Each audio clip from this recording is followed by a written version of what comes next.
Hello, dear students of class 12th. I welcome you all in this session of online video classes. So, today we are here to discuss next NCERT exercise, that is exercise 5.6 of our mathematics course, and the concept we will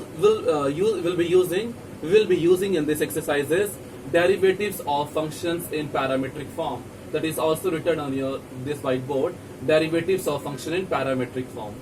आप लोगों को उन functions की differentiation करनी है या फिर derivative find करना है जो पैरामीट्रिक फॉर्म में गिवन है। अब पैरामीट्रिक फॉर्म का क्या मतलब है स्टूडेंट, देखें आपके पास अभी तक जो आप लोगों ने क्वेश्चन किया उनमें क्या फाइंड करना होता है, dy by D x find करना होता है। इस एक्सरसाइज में भी आप लोगों ने dy by D x he find करना है। dy बाई डी एक्स अगर मैं बोलूं तो उसका मतलब होता है y की differentiation with respect to x। लेकिन पैरामीट्रिक फॉर्म का मतलब है आप लोगों को यहाँ पे पैरामीटर्स गिवन होंगे। दैट मीन्स आपके पास x की भी वैल्यू गिवन होगी और y की भी वैल्यू गिवन होगी किसी थर्ड वेरिएबल की टर्म्स में। वो t भी हो सकता है, वो थीटा भी हो सकता है, वो r भी हो सकता है। क्वेश्चन में कई टाइप के क्वेश्चंस हैं। Sometimes the question is in the terms of t and some questions are in some questions variable are in the terms of theta. So कोई भी वेरिएबल आपके पास थर्ड वेरिएबल गिवन हो सकता है x और y जिसके terms में given होगा। तो आप लोग को वहां पे क्या फाइंड करना है, dy बाई डी एक्स। अभी dy बाई डी एक्स कैसे आएगा तो देखिए, जैसे मान लीजिए मैं एग्जांपल बोलता हूं कि x की वैल्यू भी t की टर्म्स में गिवन है और y की वैल्यू भी t की टर्म्स में गिवन है, और फिर आप लोग को dy बाई डी एक्स निकालना है। dy बाई डी एक्स का मतलब होता है y की differentiation with respect to x। तो यहां पर हम लोग कैसे फाइंड करेंगे, ध्यान से देखिए, y भी t की टर्म्स में है और x भी t की टर्म्स में है। तो आप लोगों ने यहाँ पे क्या करना है, x को डिफरेंशिएट कीजिए t की टर्म्स में, y को भी डिफरेंशिएट कीजिए t की टर्म्स में। दोनों को डिफरेंशिएशन करने के बाद आप लोगों ने क्या फॉर्मूला लगाना है, देखो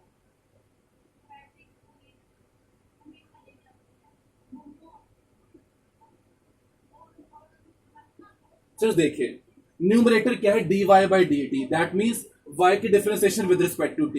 y t की टर्म्स में गिवन है तो आपको t की टर्म्स में डिफरेंशिएट करना पड़ेगा, dy by d t. Similarly dx by d t means x की differentiation with respect to t, क्योंकि जो x है वो आपके पास t की टर्म्स में गिवन होगा क्वेश्चन में। अगर आप इस टाइप से डिफरेंशिएट करेंगे और दोनों को डिवाइड कीजिए, dy बाई डी टी को क्या कर दीजिएगा, dx बाई डी टी से डिवाइड कर दीजिए। अब सिर्फ अगर आप ध्यान से देखें तो यहाँ पे दोनों के डिनोमिनेटर्स एलिमिनेट हो जाएंगे, कैंसिल हो जाएंगे। अगर आप इस एक्सप्रेशन को सॉल्व करें तो दोनों के डिनोमिनेटर्स क्या है, सेम। तो अगर डिनोमिनेटर सेम है तो that they will be eliminated with each other and the remaining thing will be dy by D x.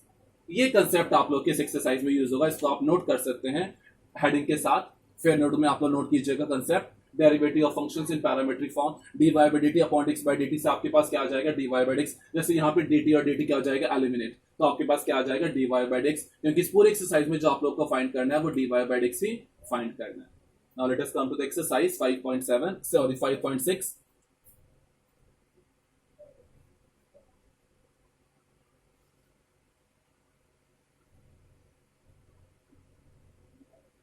Let us go for the very first question, and the first question is,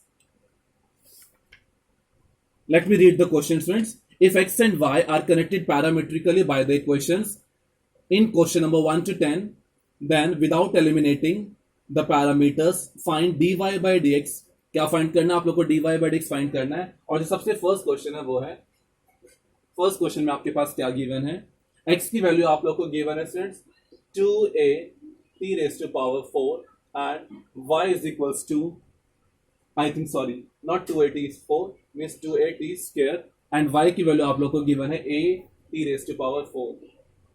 ये आपके पास given है। देखिए students, parameters जो आपको given है वो t की terms में गिवन है और साथ में लिखा भी हुआ है विदाउट एलिमिनेटिंग द पैरामीटर्स। यहाँ से पैरामीटर्स को आपने एलिमिनेट भी नहीं करने हैं।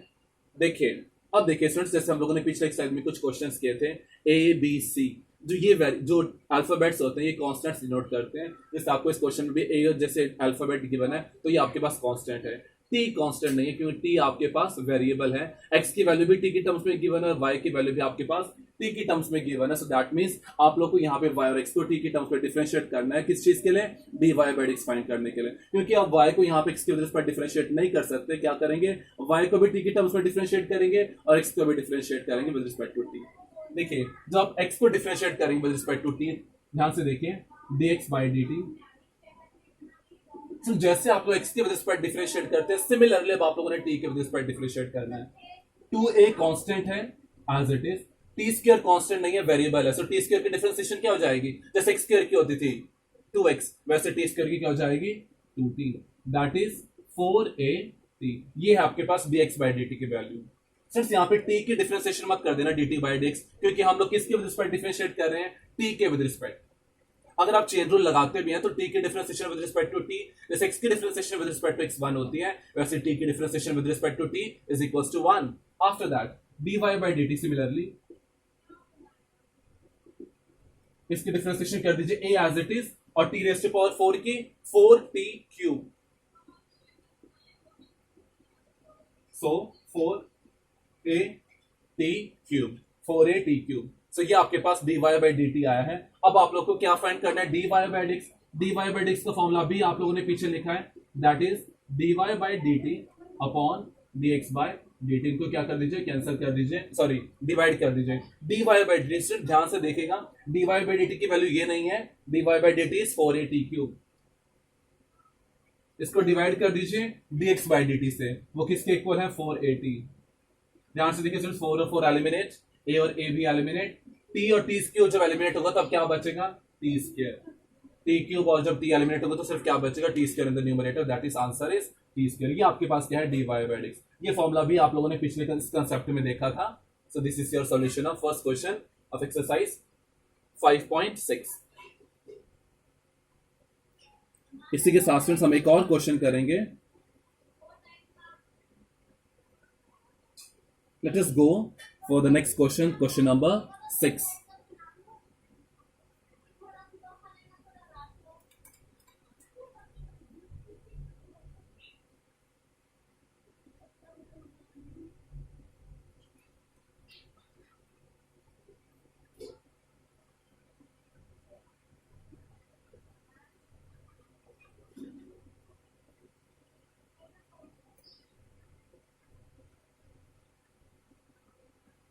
Now the next question we'll be doing is question number 6. Question number 6. Question number 6 is x is equals to a theta minus sin theta। यहां पे देखिए स्टूडेंट्स, जो वेरिएबल है थर्ड वेरिएबल वो थीटा है, a कांस्टेंट है, and y is equals to a into 1 plus cos theta, a into 1 plus cos theta. ये आपके पास दो वेरिएबल्स की वैल्यू गिवन है, x की वैल्यू भी थीटा के टर्म्स में गिवन है और y की वैल्यू भी आपके पास थीटा के टर्म्स में गिवन है, और आपको फाइंड करना है dy बाई dx। जैसे पिछला क्वेश्चन किया था सेम वी विल डू। इसमें क्या फाइंड करेंगे, not dx by dt, dx by d theta. So dx by d theta means x की differentiation with respect to theta, a constant है as it is. Now sir जैसे x की differentiation करनी है वैसे यहाँ पे करते थे, वैसे थीटा की डिफरेंशिएशन भी करनी है आप लोगों ने। थीटा की डिफरेंशिएशन क्या होती है 1 माइनस साइन थीटा की डिफरेंशिएशन कॉस थीटा। तो अगर आप चेन रूल भी लगाते हैं तो थीटा की डिफरेंशिएशन 1 होगी, not d theta by dx, because again I am saying we are differentiating with respect to d theta, sorry theta. This is the value of dx by d theta. Now similarly find dy by d theta, a as it is, 1 की differentiation 0 and cos theta की differentiation minus sine theta. So this is minus a sin theta.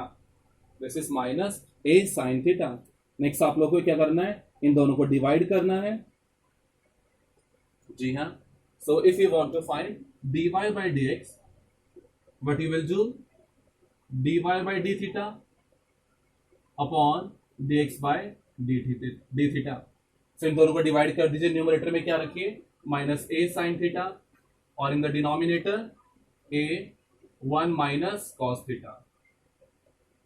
ए से A cancel हो जाएगा, आपके पास क्या बचेगा minus sine theta upon 1 minus cos theta. अब देखिए स्टूडेंट्स, आप आंसर इतना भी छोड़ सकते हैं, लेकिन जो पीछे आपके पास बुक में आंसर गिवन है वो ये नहीं है। अगर आप इतना भी छोड़ेंगे you will get full marks, but if you want to get your answer as written in the back, क्या करना है आप लोगों को। देखिए स्टूडेंट्स, आप लोगों ने फॉर्मुलेस पढ़े हैं ट्रिग्नोमेट्री के प्लस 1 क्लास में, जैसे एक दिन मैंने पहले ही बताए थे एक्सरसाइज 5.3 के लिए। आप लोगों ने साइन 2 थीटा का फॉर्मूला पढ़ा है, that is 2 sine theta cos theta. इसी से स्टूडेंट्स हम लोग एक हाफ एंगल प्रॉपर्टी निकालते हैं, दोनों तरफ एंगल्स को हाफ कर दीजिए, तो जैसे साइन 2 थीटा की वैल्यू, आपके साइन थीटा की वैल्यू क्या आ जाएगी 2 sine theta by 2 and cos theta by 2। ये फॉर्मूले आप लोग प्लस वन क्लास में भी यूज कर चुके हैं। दूसरा जो नीचे फॉर्मूला यूज हो रहा है वो नीचे फॉर्मूला क्या है फ्रेंड, देखिए cos 2 थीटा का जो आपके पास दो फॉर्मूले होते हैं फ्रेंड, देखो cos 2 थीटा के एक होता है cos cos 2 थीटा का क्या फॉर्मूला, एक है cos square theta 2 cos square theta minus 1 और दूसरा होता है 1 minus 2 sin square theta.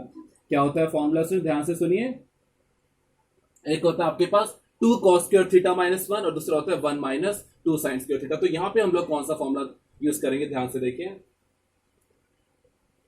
1 minus 2 sin square theta, 1 minus 2 sin square theta क्यों यूज करेंगे, देखिए इससे क्या होगा, यहां से 2 sin स्क्वायर थीटा निकाल लीजिए, इसको लेफ्ट हैंड साइड ले जाओ, उसको right hand side, so 2 sin square theta is equals to 1 minus cos 2 theta. अब देखिए फ्रेंड्स आपके पास जो डिनोमिनेटर है 1 माइनस cos थीटा है, तो एंगल को हाफ कर दीजिए दोनों तरफ, क्या हो जाएगा 2 sin square theta by 2 is equals to 1 minus cos theta. दोनों तरफ एंगल्स को क्या किया गया है, हाफ किया गया है, 2 को क्रॉस मल्टीप्लाई कर या फिर सिंपल 1 माइनस cos थीटा की वैल्यू बस ये पुट कर दीजिए 2 sin स्क्वायर थीटा बाई 2। यहां पर ये दोनों फॉर्मुलेस को यहां की वैल्यू पुट कर दीजिए, minus sin theta, sin theta का फॉर्मूला हम लोगों ने क्या इवैल्यूएट किया है 2 sin theta by 2 cos theta by 2 upon 1 minus cos theta का फॉर्मूला क्या है 2 sin स्क्वायर थीटा बाई 2। 2 से 2 एलिमिनेट, एक sin थीटा से नीचे sin स्क्वायर थीटा बाई 2 है तो एक sin थीटा एलिमिनेट हो जाएगा, स्क्वायर वाला पावर, तो सिर्फ क्या बचेगा minus cos theta by 2 upon sin theta by 2। cos upon sin आप लोग जानते हैं cot होता है, तो आंसर आपके पास आ जाएगा minus cot theta by 2। So minus cot theta by 2, ये आपका क्या हो जाएगा answer of question number 6 of exercise 5.6। इसी तरह से स्टूडेंट देखिए कि मैंने यहाँ पे इस पूरी एक्सरसाइज में आप लोगों को दो वेरिएबल्स की टर्म्स में ही क्वेश्चन गिवन है, कुछ क्वेश्चन टी की टर्म्स में गिवन है और कुछ क्वेश्चन थीटा के टर्म्स में गिवन है, तो इसलिए मैंने आपको दो क्वेश्चंस यहाँ पे करवाए हैं, टी की टर्म्स में भी एक क्वेश्चन करवाया है और थीटा के टर्म्स में एक क्वेश्चन करवाया है। This exercise is very basic and very easy I should say. Let me tell you students, from this exercise is not at all expected from the in the board examination of HP board of class 12, but still the very important concept is being told here which is going to be useful in your future mathematics। जो आप अपने higher classes में BSc नहीं तो जो भी graduation में आप लोग मैथमेटिक्स पढ़ेंगे उसमें ये कंसेप्ट यूज होना है। So we have done today 2 questions and in the next remaining questions are very easy as I have told, you can do on your own also। If you will be facing any difficulty, you can ask in the WhatsApp group. And so, in the next lecture, we'll be with you with the next exercise, that is 5.7. So, thank you and have a nice day.